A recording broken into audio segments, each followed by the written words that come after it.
అనే పురస్కారానికి గౌరవానికి వారు ఖచ్చితంగా అర్హులనే మాటను కూడా మా పార్టీ కూడా సమర్థిస్తూ వారి ప్రతిపాదనను పూర్తి స్థాయిలో ఏకీభావం తెలియజేస్తా ఉన్నాం అధ్యక్ష మన్మోహన్ సింగ్ గారి గొప్పతనాన్ని, మన్మోహన్ సింగ్ గారి యొక్క సామర్థ్యాన్ని, మన్మోహన్ సింగ్ గారి యొక్క తెలివితేటల్ని మొట్టమొదటగా గుర్తించింది కూడా మన తెలంగాణ బిడ్డ పివి నరసింహారావు గారు అనేది నిర్వివాదం అధ్యక్ష.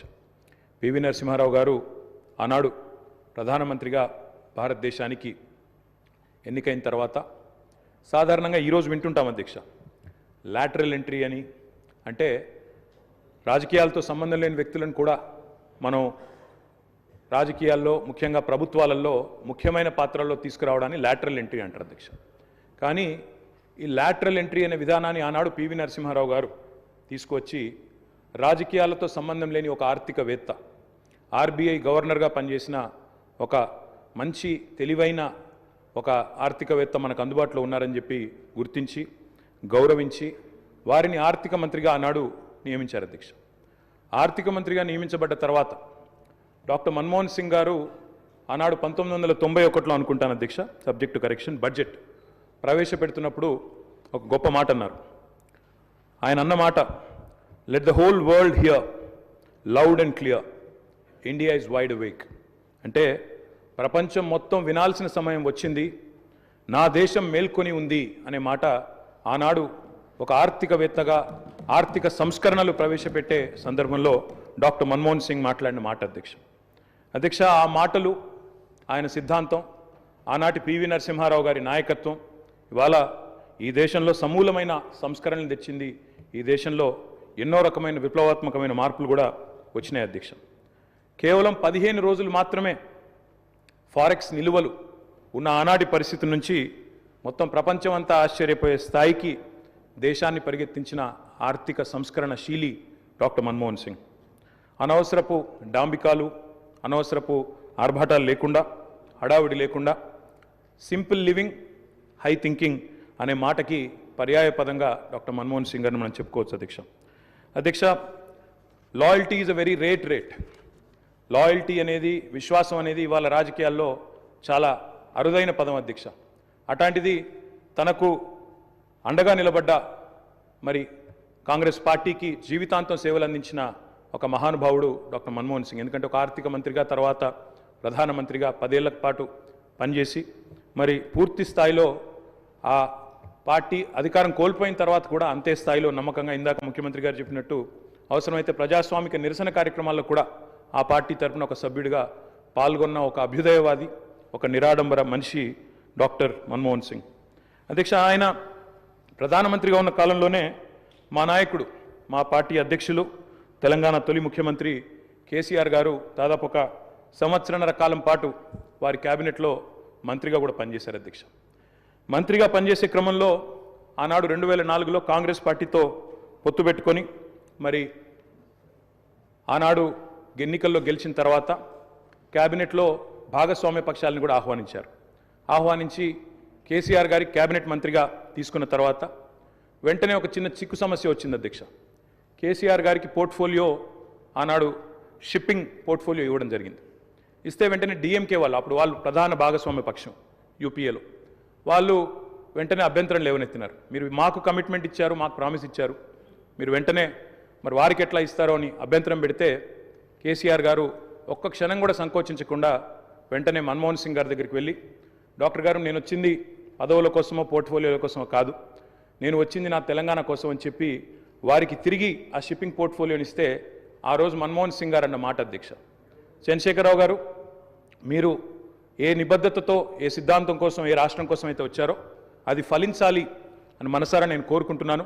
ఇవాళ ఈ నిర్ణయం మీరు ఏదైతే తీసుకున్నారో దీనివల్ల కూడా మీకు కూడా గొప్ప గుర్తింపు, గౌరవం వస్తుంది, మీరు ఒక కర్మయోగిగా గుర్తించబడతారని చెప్పి కూడా వారు చెప్పడం జరిగింది అధ్యక్ష. తదనంతరం 2004 నుంచి 14వ సంవత్సరంలో ఎప్పుడైతే తెలంగాణ రాష్ట్రం ఏర్పడ్డదో పెద్దలు చెప్తారు అధ్యక్ష, nothing can stop an idea who's time has come.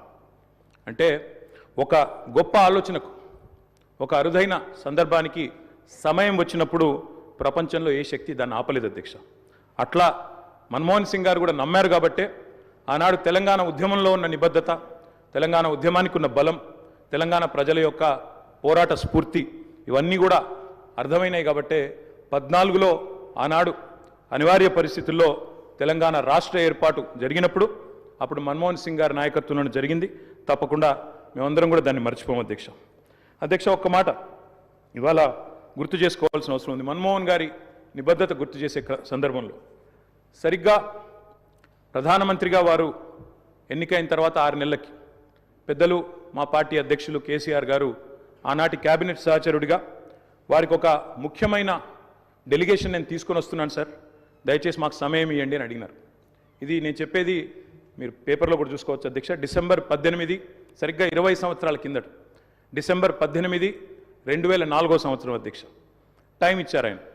ఇస్తే సార్ మాకు 5 నిమిషాలు కాదు, నేను ఒక ముఖ్యమైన బృందాన్ని తీసుకొస్తున్నా, ఆర్ కృష్ణయ్య గారు, అదేవిధంగా వకులాభరణం కృష్ణమోహన్ రావు గారు, ఇట్లా కొంతమంది మా దగ్గర బలహీన వర్గాల కోసం పనిచేసే నాయకులు ఉన్నారు, వారందరినీ తీసుకొని వస్తున్నాను, దయచేసి ఒక అర్ధగంట 45 నిమిషాలు సమయం ఇవ్వండి అన్నారు.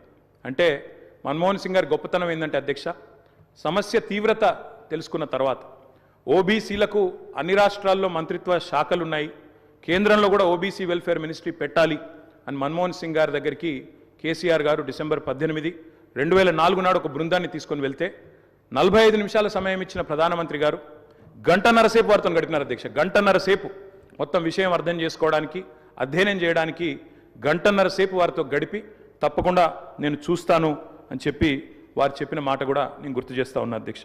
అధ్యక్ష, ఎన్నో అడ్డంకులు, ఎన్నో అభ్యంతరాలున్నా వాస్తవం మరి మన్మోహన్ సింగ్ గారు ప్రజాస్వామిక ఉద్యమాలకు అండగా నిలబడ్డారు. ఎన్నడూ కూడా ఆయన మరి ఎన్నడూ కూడా ఎన్ని ఒత్తిళ్లకు లోనైనా కూడా సంస్కరణల బాట నుంచి వెనుకకు తగ్గలేదు. We can call him the silent architect of modern India.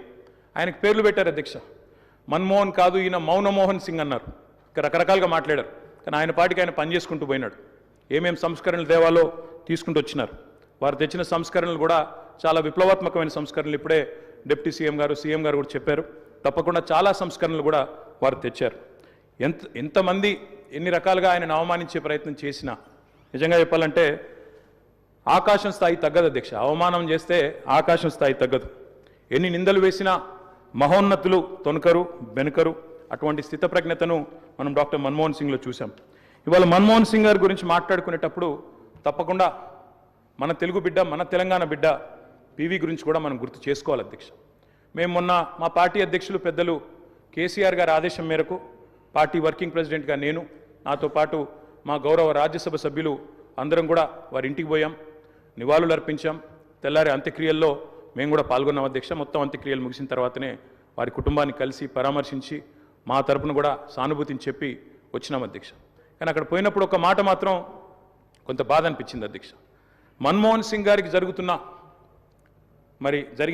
మొన్న జరిగిన వారికి గౌరవప్రదమైన వీడ్కోలు ఢిల్లీలో మన తెలంగాణ బిడ్డ పివి గారికి దక్కలేదు అనే బాధ మాత్రం కొంత అనిపించింది అధ్యక్ష.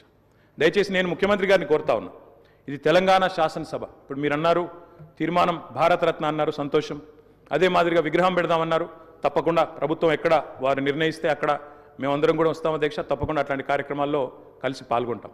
కానీ పివి నరసింహారావు గారికి కూడా ఢిల్లీలో ఒక మెమోరియల్ ఏర్పాటు చేయాలని చెప్పి శాసనసభ తీర్మానిస్తే మన తెలంగాణ బిడ్డ, మన తెలుగు బిడ్డ, మనవాడు పివి గారికి కూడా సముచితమైన గౌరవం కేంద్ర ప్రభుత్వం ఇవ్వాలి అనే ఒక ప్రతిపాదన కూడా మన శాసనసభ నుండి పోతే బాగుంటుంది.